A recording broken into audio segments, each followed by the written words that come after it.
네, 안녕하세요. 모두 식사는 맛있게 드셨나요? 디퍼런스 2부는 Beyond the Trade-off라는 주제 아래 이니시아의 준님의 롤업 기반 멀티체인을 위한 기술 구조와 운영 전략에 대한 키노트를 시작으로 디사이퍼 2팀의 팀 발표, 그리고 Scaling for Tomorrow라는 주제로 패널 디스커션이 진행될 예정입니다. 첫 발표는 이니시아의 롤업 기반 멀티체인 생태계를 위한 전략이라는 주제로 이니시아 백엔드 개발자인 준님을 모시겠습니다. 모두 큰 박수 부탁드립니다.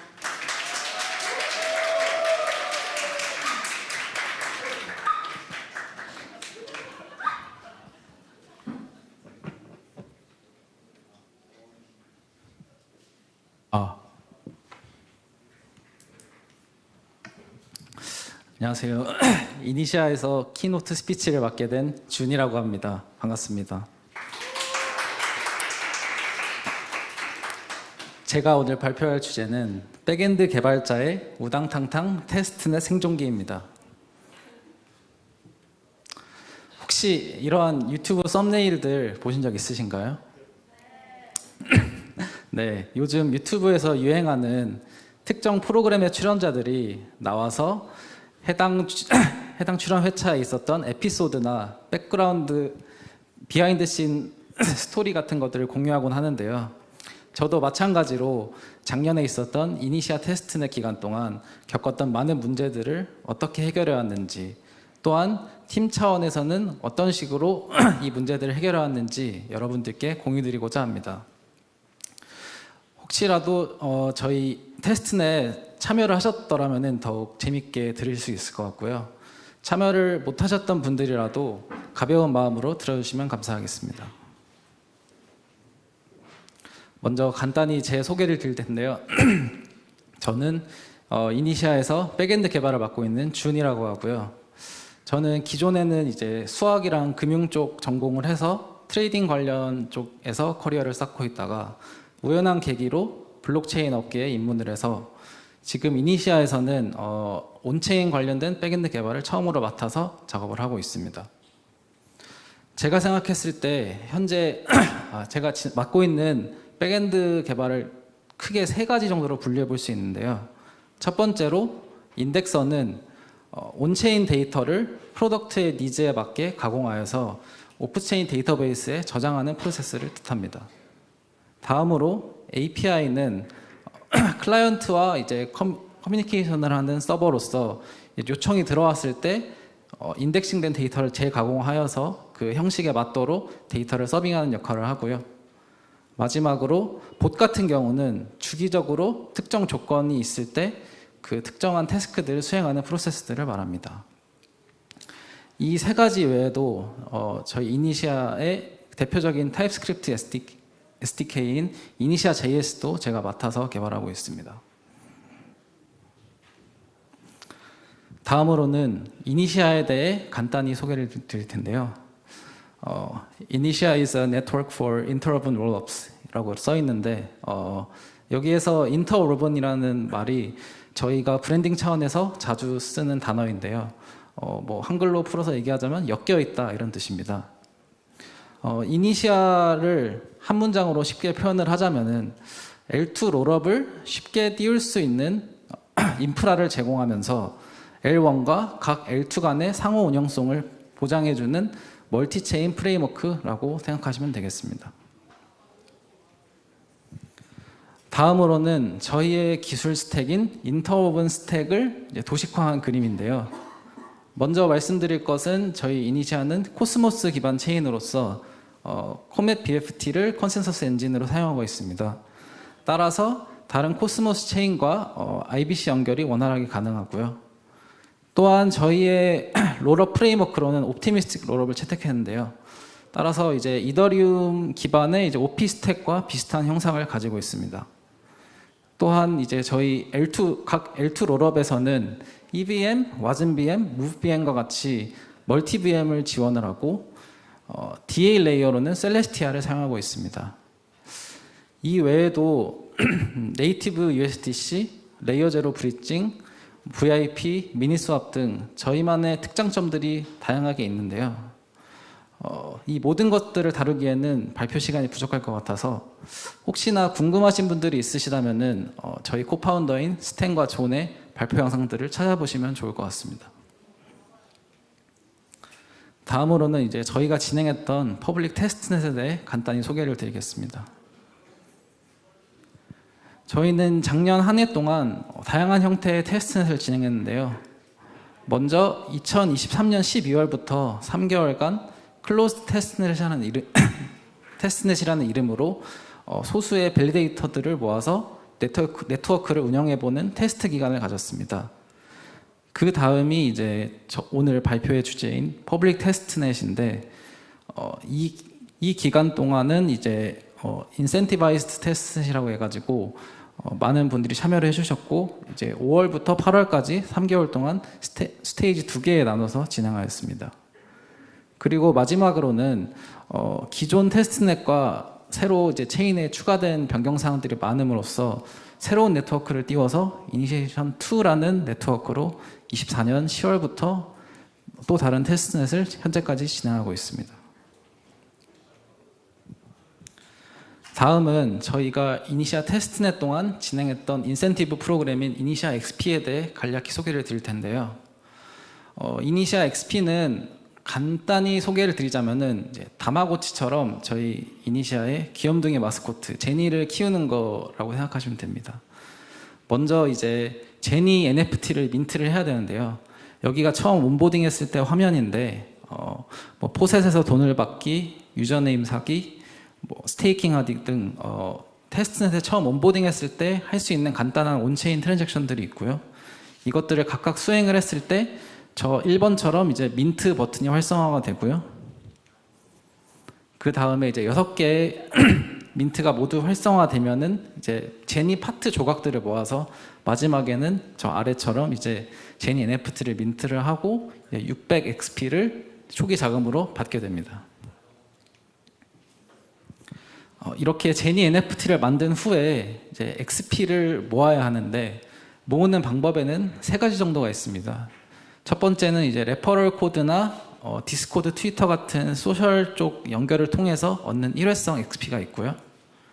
그 다음에는 매일마다 숨겨져 있는 히든 온체인 태스크들을 수행해서 얻을 수 있는 XP가 있었습니다.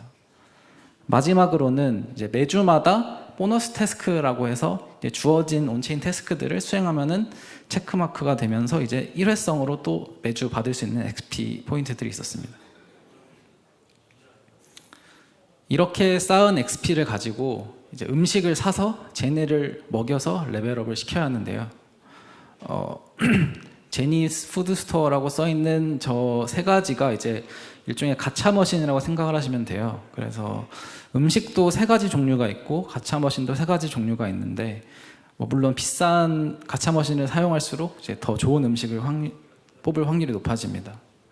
그렇게 해서 오른쪽과 같이 이제 제니한테 음식을 먹일 수 있는데 음식은 일주일에 한 번밖에 먹일 수 없으니 이제 최대한 일주일 동안 열심히 파밍을 해서 이제 신중하게 좋은 음식을 먹을 수 있도록 노력을 했어야겠죠. 이제 이건 이제 스테이지 2에 관련된 설명인데요. 스테이지 1 동안 제니를 열심히 먹여서 레벨업을 시킨 다음에 스테이지 2에는 저희가 추가적으로 저희의 핵심 기능인 VIP랑 미니 스왑을 테스트하기 위해서 추가로 연장된 스테이지인데요. 이 기간 동안은 스테이지 1의 위클리 태스크와 비슷한 형식으로 주어진 온체인 태스크를 수행을 다 하고 나면은 이제 스티커를 수집을 해서 제니 NFT에 이제 스티커가 추가되는 방식으로 이제 진행이 되었습니다. 이 이니시아 XP 테스트넷 기간 동안 사실 이 프로그램의 설계를 함에 있어서 저희 팀에서도 많은 고민이 있었을 것 같은데요. 제가 생각했을 때는 사실 제니 키우기라는 게임적인 요소, 그리고 가챠 머신에서 뽑기라는 랜덤적인 요소, 그리고 이제 히든 태스크들을 이제 커뮤니티 멤버들끼리 찾아가면서 얻는 커뮤니티 빌딩 효과까지 여러모로 잘 설계된 프로그램이었다고 생각합니다. 그러면 이제 제가 생각한 대로 과연 테스트넷이 성공적이었을까요? 통계를 보시면은 꽤 성공적이었다고 볼 수 있는데요. 제니가 총 130만 마리 NFT가 민트가 됐고 참가했던 L2 롤업이 8개, 그리고 총 트랜잭션 개수가 1억 3천만 개 정도. 여기 나와 있진 않지만 액티브 원래 개수가 290만 개 정도였던 거 기억하거든요. 그래서 수치상으로 보면 매우 성공적이었다고 볼 수 있습니다. 여기 오른쪽은 저희의 이제 클라우드 플레이어 통계였는데 주목할 만한 점은 이제 동남아 쪽, 인도네시아, 베트남 쪽의 트래픽이 매우 많았던 걸로 확인할 수 있습니다. 이렇게 좋은 통계를 얻기 위해서는 저희가 필연적으로 많은 트래픽과 싸울 수밖에 없었는데요. 그 과정에 있어서 저희가 어떠한 방식으로 문제를 해결했는지 저 개인적으로 또한 저희 팀적으로 이제 나눠서 설명을 드리도록 하겠습니다. 먼저 인덱서입니다. 아까 설명드린 대로 인덱서는 온체인 데이터를 이제 가공하여서 오프체인 데이터베이스에 저장을 하는데요. 기존의 초창기에 저희의 인덱서 형상은 이니시아디 노드에다가 이제 인덱싱 로직을 콜백으로 추가하여서 이제 돌리는 구조였습니다. 그런데 이제 테스트넷 기간 동안 초창기에 특히 네트워크가 이제 많은 트랜잭션들로 이제 너무 바빠지다 보니까 그 이니시아디 노드 자체가 블럭 싱크를 하는 데 있어서 큰 어려움이 있었습니다. 그래서 이제 인덱싱과는 무관하게 이제 블럭 싱크 때문에 인덱싱이 느려지는 현상이 있었는데요. 인덱싱이 느려지게 되면은 어떤 일이 벌어지냐면은 예를 들어서 아까 맨 처음 제니 만들 때 포셋에서 돈을 지금 받았는데 받았다 그 민트 버튼이 활성화되는 데까지 뭐 뒤로 몇 시간까지 걸릴 수도 있는 거예요. 아마 이런 현상을 겪어보신 적이 있으실 거예요. 네. 그래서 이 문제를 해결하고자 일단 1차적으로 고민을 했던 게 최대한 블록 싱크와는 무관하게 인덱싱을 할 수 있도록 방식을 변경해 봐야겠다 해서 빠른 기간 안에 새로운 인덱서를 개발을 하였고요. 이 인덱서는 이제 블록 싱크와 무관하게 체인의 RPC REST 서버에 쿼리를 해가지고 거기에서 파생된 이제 블록 리절츠 가지고 이벤트 기반 인덱싱을 하였습니다. 게다가 이제 추가적으로 이제 인덱싱 자체는 이제 시퀀셜하게 해야 됐지만 그 이제 RPC REST 서버에서 이제 블럭을 패치해오는 네트워크 관련된 비용은 최대한 줄이고자 그 관련된 트랜잭션들은 최대한 이제 패럴렐하게 하도록 설계를 바꿨고요. 그리고 추가적으로 인덱서에서 이제 인덱싱 관련된 코스트가 뭐가 제일 큰지 좀 분석을 해봤더니 이제 데이터베이스 관련된 콜이 많으면 많을수록 많이 느려지는 걸 확인을 해가지고 최대한 이제 배치로 처리하도록 수정을 하거나 아니면은 뭐 계산해야 되는 로직이 있으면은 이제 메모리 상에서 처음으로 다 종합해서 계산을 한 다음에 이제 최종적으로 DB에 이제 콜을 함으로써 이제 DB 이제 부르는 코스트를 좀 최소화하려고 노력을 했습니다. 다음으로는 API인데요. 사실 뭐 API는 뭐 트래픽이 많아질수록 뭐 스케일링도 하고 하는 방식으로 다양하게 이제 개선할 수 있는 부분이 있었는데 초창기에 이제 발견했던 문제가 뭐였냐면은 API 서버를 재시작을 할 때마다 아예 멈춰버리는 거였어요.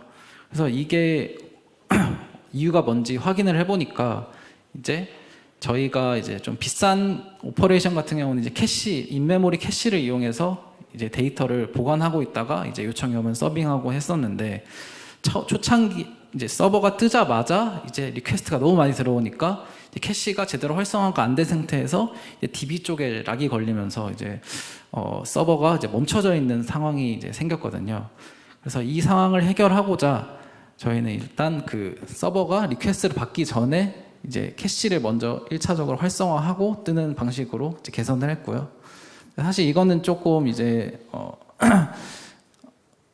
템포러리한 이제 솔루션인 게 이제 나중에 또 캐시를 무한정 가지고 있을 수는 없으니까 캐시를 이제 리프레시하거나 이런 경우에는 또 문제가 될 수 있어서 또 개선사항을 찾다 보니 이제 미리 계산해 놓을 수 있는 타임 시리즈 데이터 같은 것들은 미리 계산해서 DB에 갖고 있으면은 나중에 그냥 꺼내서 보여주면 되겠다 생각을 해서 이런 방식으로 좀 API에도 많은 개선 사항을 이뤄냈습니다. 다음으로는 봇인데요. 이니시아 XP 프로그램에서 이제 저희가 중점적으로 사용하던 XP 봇이라는 프로세스가 있었는데 이 봇이 하는 게 역할이 여러 개 있었지만 이제 크게는 이제 제니 파트 민트하는 거 어프로브하는 거랑 이제 음식을 뽑고 나서 그 랜덤 피드를 이제 랜덤 시드를 피드하는 역할이었는데요. 지금 저희 네트워크 자체가 트랜잭션이 너무 많다 보니까 실제로 트랜잭션이 제대로 들어가지도 않을 뿐더러 들어가더라도 이제 어카운트 시퀀스 미스매치라는 에러가 났는데 이 에러는 이제 멤풀에 트랜잭션이 꽉 차 있다 보니까 이미 보냈던 거를 또 보내려고 할 때 이제 뭐 체인의 데이터와 실제 안 맞는 부분들이 있어서 생기는 에러였고, 근데 이런 게 이제 뭐 일시적으로 생겼다 없어지기도 하고 하다 보니까 어떤 식으로 해결을 해야 될까 고민을 하던 차에 기존에 이제 저희가 이러한 역할을 위해 이제 지갑을 하나씩 사용했는데 이제 지갑을 여러 개를 사용하면서 이제 한 지갑에서 이제 저 에러가 났을 때 이제 다른 걸로 로테이션 하는 방식으로 하면서 좀 문제를 많이 해결했고요. 근데 결과적으로 마지막에는 이러한 스텝을 최대한 없애보는 게 어떨까 하고 고민을 하다가 결과적으로 이제 제니 파트를 민트하는 경우에는 이제 백엔드와 컨트랙트 사이에 이제 프라이빗 키를 공유하면서 그 안에 이제 이 유저가 어떠한 트랜잭션을 수행했다라는 시그니처를 이제 넣어서 이제 컨트랙트 상에서 베리파이 할 수 있도록 하면서 이제 봇에 어프루빙 하는 역할을 하나 없앴고요. 또 음식 뽑기 같은 경우도 기존에는 이제 그 예측 가능성을 없애기 위해서 실제로 뽑는 행위와 시드를 피드하는 행위를 이제 구분을 했었는데 이제 뽑는 시점에 이제 스킵의 오라클 프라이스를 이용해서 해싱을 하면은 이제 예측 가능성이 많이 없어진다라는 걸 발견해서 이를 통해서 또 뽑기 또한 또 한 가지 스텝을 이제 줄일 수 있는 성과를 냈습니다. 다음으로는 노드 관련된 컴피그를 조금 저희가 최적화를 해봤는데요. 이제 저희가 트랜잭션이 너무 많다 보니까 이제 블록 사이즈에는 한계가 있고 그러다 보니까 최대한 블록 타임을 줄여보자라는 식으로 접근을 했는데 코멧 BFT 컴피그에 있는 타임아웃 커밋이라는 값을 줄여서 이제 블록 타임을 줄이려고 했으나 생각만큼 이제 블록 타임이 줄기는커녕 오히려 늘어날 때도 있었던 거예요. 그래가지고 이게 이유가 뭘까 분석을 해보니 맨 첫 번째 있는 타임아웃 프로포즈라는 값이 사실상 블럭을 생성할 땐 가장 중요한 팩터였던 거죠. 이제 저게 이제 블럭의 프로포저가 프로포징 할 때 이제 그 시간 안에 이제 프로포징을 해야 된다라는 수치인데 저 값을 넘어버리면은 이제 바로 다음 라운드로 넘어가면서 블럭 생성이 지체되는 케이스가 있었습니다. 그래서 이제 저 값들을 이제 변경해 보면서 결국 타임아웃 프로포즈를 이제 오히려 늘려야 하는구나라고 해보니까 이제 저희 의도대로 잘 동작을 했고요. 또한 그러고 이제 최대한 블럭 생성에 이제 딜레이가 없도록 퍼시스턴트 피어를 저희가 믿을 수 있는 밸리데이터들 추가를 해가지고 최대한 블럭 생성에는 이제 차질이 없도록 이제 수정을 했습니다. 다음으로 이제 많이 아시다시피 포셋인데요. 포셋은 이제 테스트넷 토큰을 받기 위해 이제 쓰는데 저희가 초창기에는 구글 리캡차에 24시간당 계정당 하나, IP당 하나라는 방식으로 이렇게 제한을 했었는데 요즘 AI가 많이 발전을 해서 그런지 이 모든 것들이 잘 뚫려버리더라고요.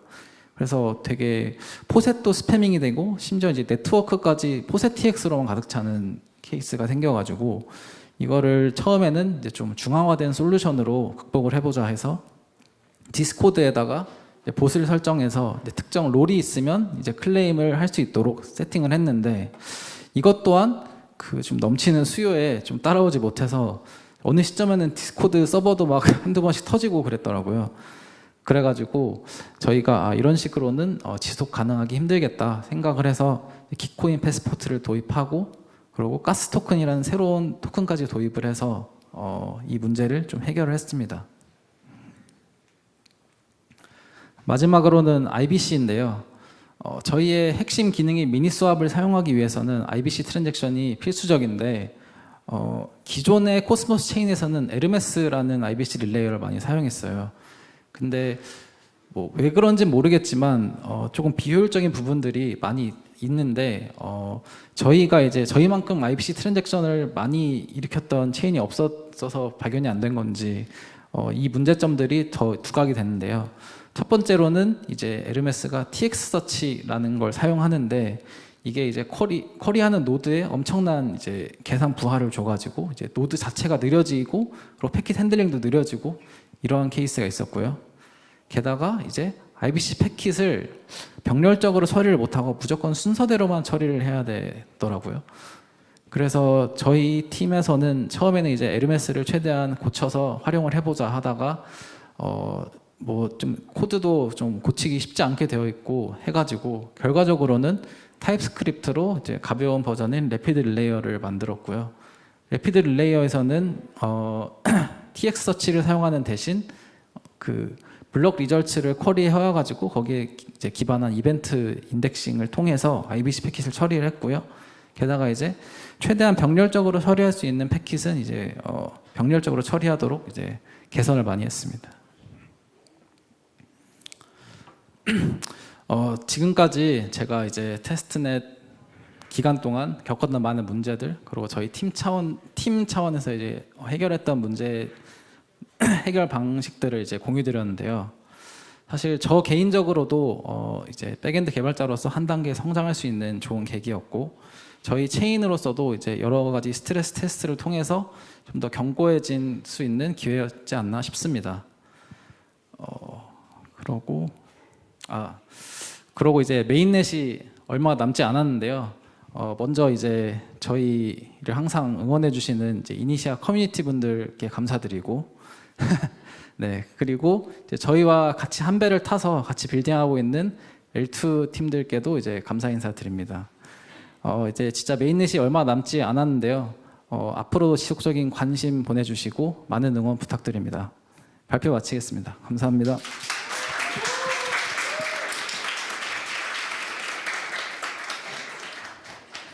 네, 좋은 키노트를 전달해 주신 이니시아의 준님께 감사드립니다.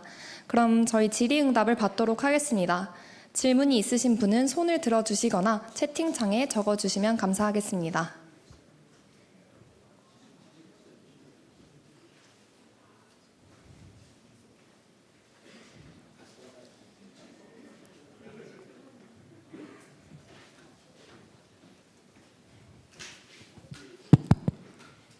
네, 발표 잘 들었습니다. 감사합니다.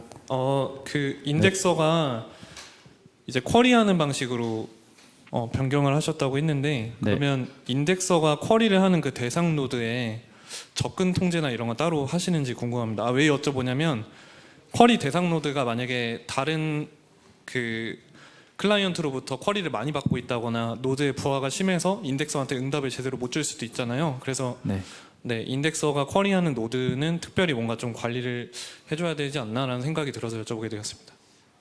사실 인덱서가 쿼리하는 노드는 저희 회사 내부에서 이제 돌리고 있는 인덱서 전용 노드가 따로 있어가지고 그 부분에 대한 걱정은 조금 덜었다고 보시면 됩니다.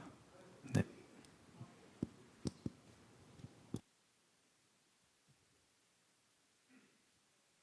네, 여기까지 질의를 마치도록 하겠습니다. 다시 한번 디퍼런스 2025 2부를 열어주신 준님께 큰 박수 부탁드립니다.